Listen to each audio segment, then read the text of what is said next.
Welcome to the Circle Sessions featuring the Circle of Experts. Each week, one of the Circle of Experts joins me to talk about critical aspects of growing your podcast. The Circle of Experts are Yasmin Robles and Izzy Dudosky from Rebel Marketing, Tonnisha English-Amamoo of TJE Communications, and Don the Idea Guy.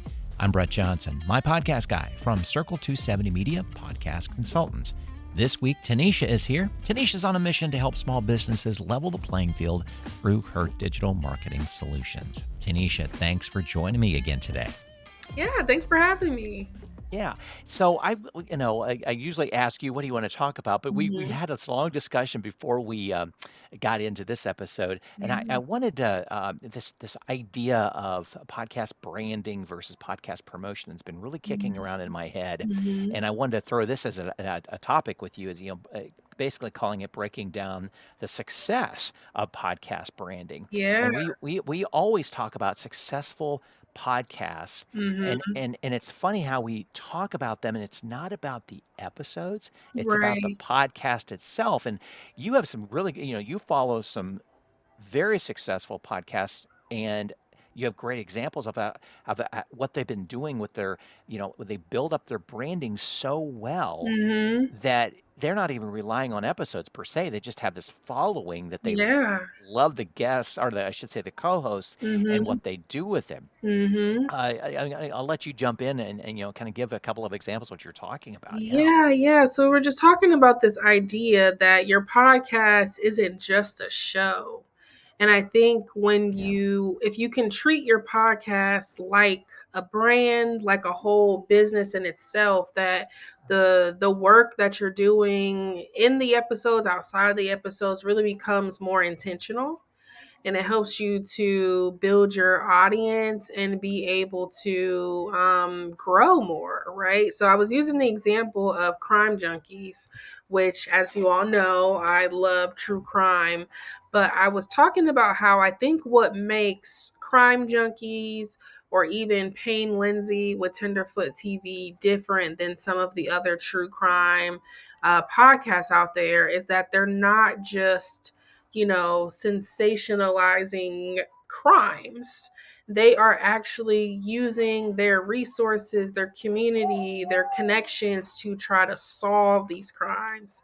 And they're giving their community action items, after every episode on Crime Junkies, they tell people, if you have information, if you know where this person was in 1963 in Birmingham, Alabama, call this number and share the information that you have. And they're just really intentional about making sure that if they're telling a story about a crime that has not been solved, that they're giving their audience a call to action.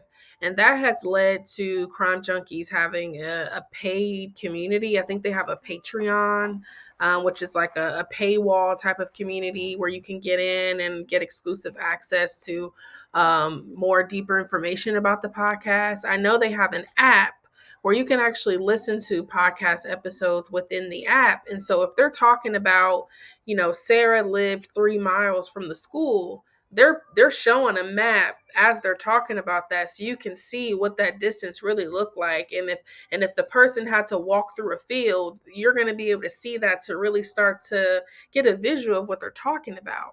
And so it's going beyond the show. And because of that, both of the hosts have written books, and they have helped to bring up other up and coming podcasters to host their shows on their network.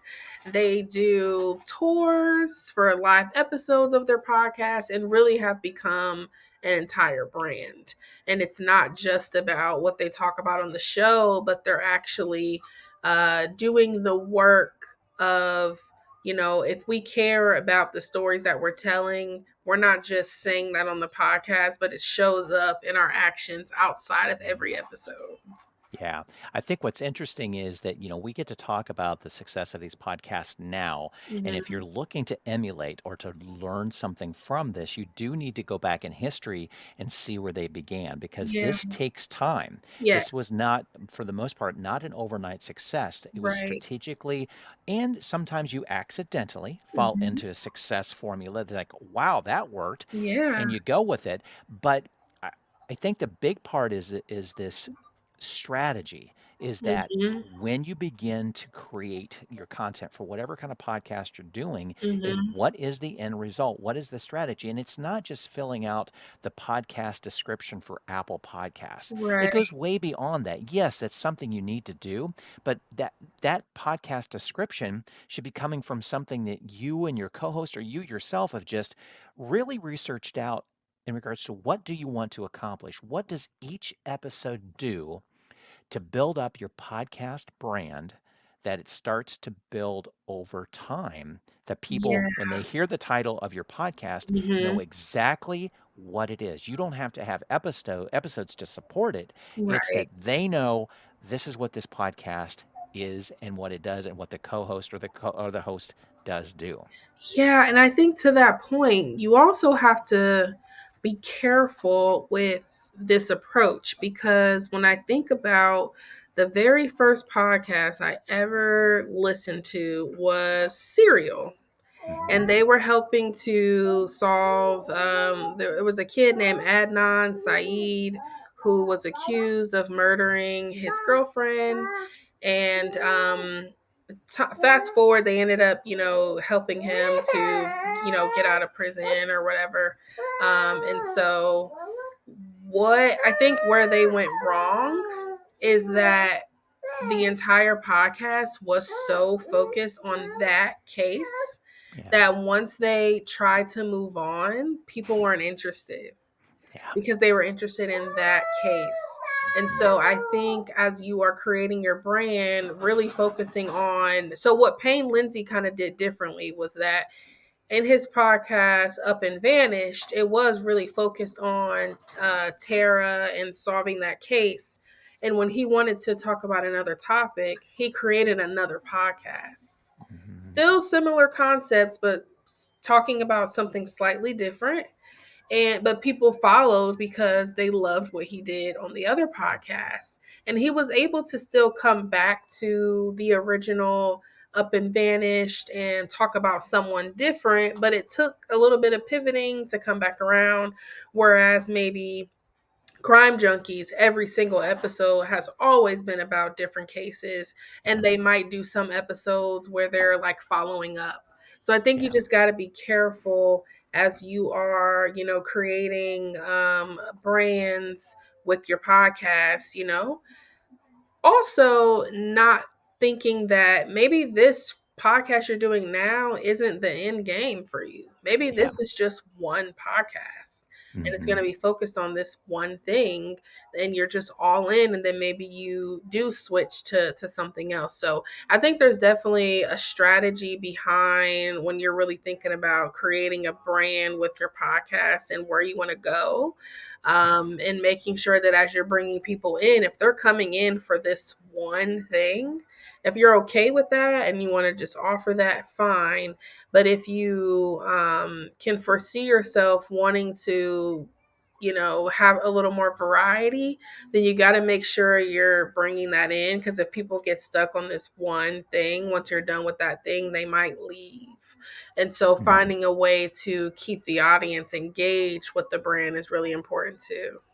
Yeah, I think, and a little bit of this too is Serial got caught flat-footed on the success.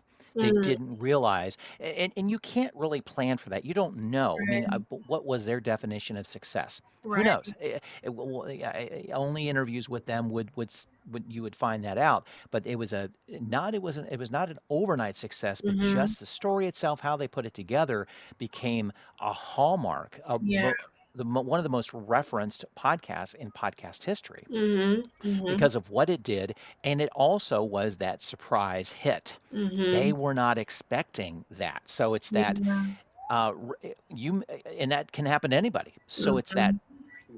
what are the contingencies? What's the game plan? Yeah. Also, at the same time, maybe reaching out to listeners and kind of going, okay, if we continue on with this, Hmm. we're thinking about changing the name or going with a totally different podcast, whatever the case might be. Yeah. Whether that was, whether Serial's next investigative report was a mistake to keep it under the Serial name or not, maybe we'll Hmm. never really know Right. because that's what they did.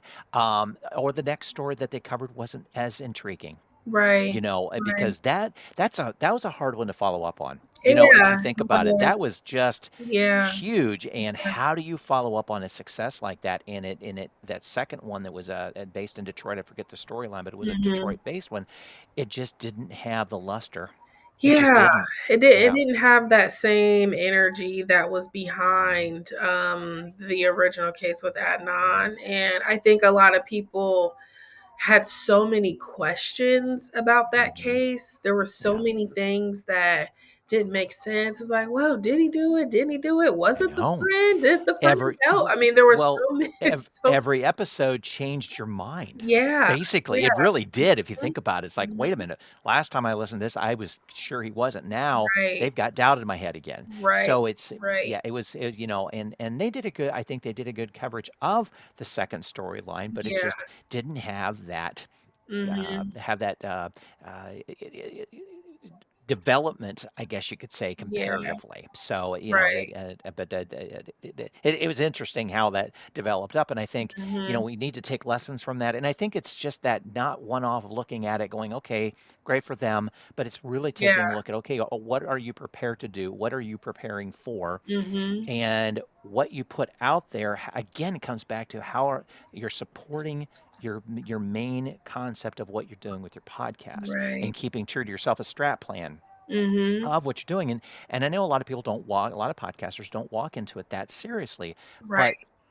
but you should, because you Yeah. never know when something is going to happen that it's just that, wow, it takes off, Right. whatever scale it might be. I mean, Hmm. Hmm. I'm not necessarily talking about the Joe Rogan successes of the world or Hmm. anything like that, but it just could be you were happy with, maybe 1,000, 2,000 followers, and all of a sudden you're getting 50, 60, 70,000 followers. Well, that's Yeah. a different story, Yeah. completely different story. And you've got to work those things out to know, okay, what's working, what's not. How does this, marketing of the podcast Hmm. work versus really as an industry, we focus so much on that hamster Yeah. wheel churning of promoting episodes Right. where the listener, you're asking the listener to follow, but it's that, but why? I just really like that last episode. I don't need any Right. more. You've Right. not built up your brand of who you are, your team, or whatever it Mhm. might be, Haven't whatever really you're built that offering. community. I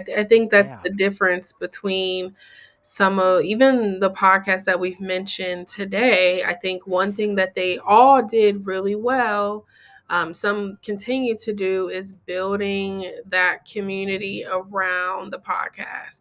I mean, Yeah. you couldn't I never even heard of podcasts until Serial.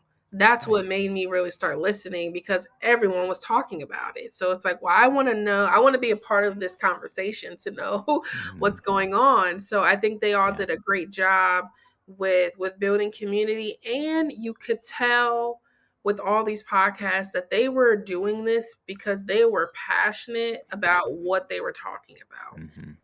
Podcasting is a hot topic, and a lot of people feel like it's just an easy thing that you can start doing, and you're going to have all these downloads and all these subscribers and you're going to make money.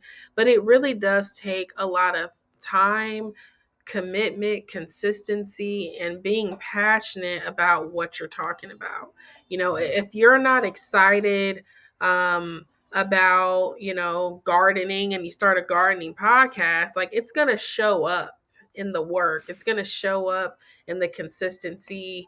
And so, I think about The Daily, which is a podcast I listen to pretty much every day from the New York Times. And I mean, they're recording at like 3, 4 o'clock in the morning to make sure that episode comes out at 6 or 7 a.m. whenever it drops. And they have to do that Monday through Friday. Hmm. So, if you're starting something, if you are not ready or willing to be committed to it, then, if this is just a hobby and it's just something fun that you do, that's also okay.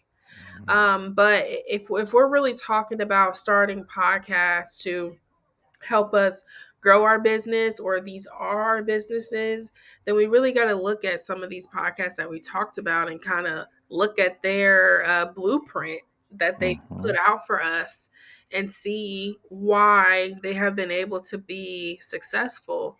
I mean, and most, I mean, I think all the ones that we talked about didn't start off like a Joe Rogan where they were already famous. Like these were Right, just right. regular people who started a thing, and they built up community. I mean, I can think of, one thing with Payne Lindsay during his first Up and Vanished episode was that he would randomly talk about his grandma and her cookies. She would bake him cookies when he was going to be traveling to do the work. And it became a thing where people would ask, like, okay, so how can we try your grandma's cookies? Or if you're gonna, come and interview me, you got to bring me some of your grandma's cookies. So, like, even something as simple as that, right?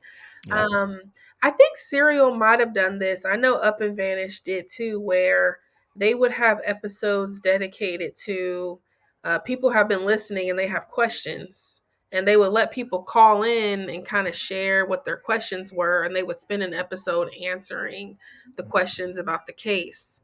That was a great way too for them Yeah. to get the listeners involved and kind of build that community, people hearing their question being answered.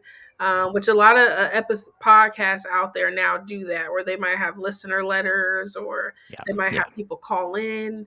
So that's another great way, I think, that a lot of these podcasts have been able to build a loyal fan base. Yeah. Well, and what we've really not talked about as well too, and we don't have to explore that, but as we get toward the end of this episode, I want to reinforce that most of these podcasters are not doing it alone. They have a team.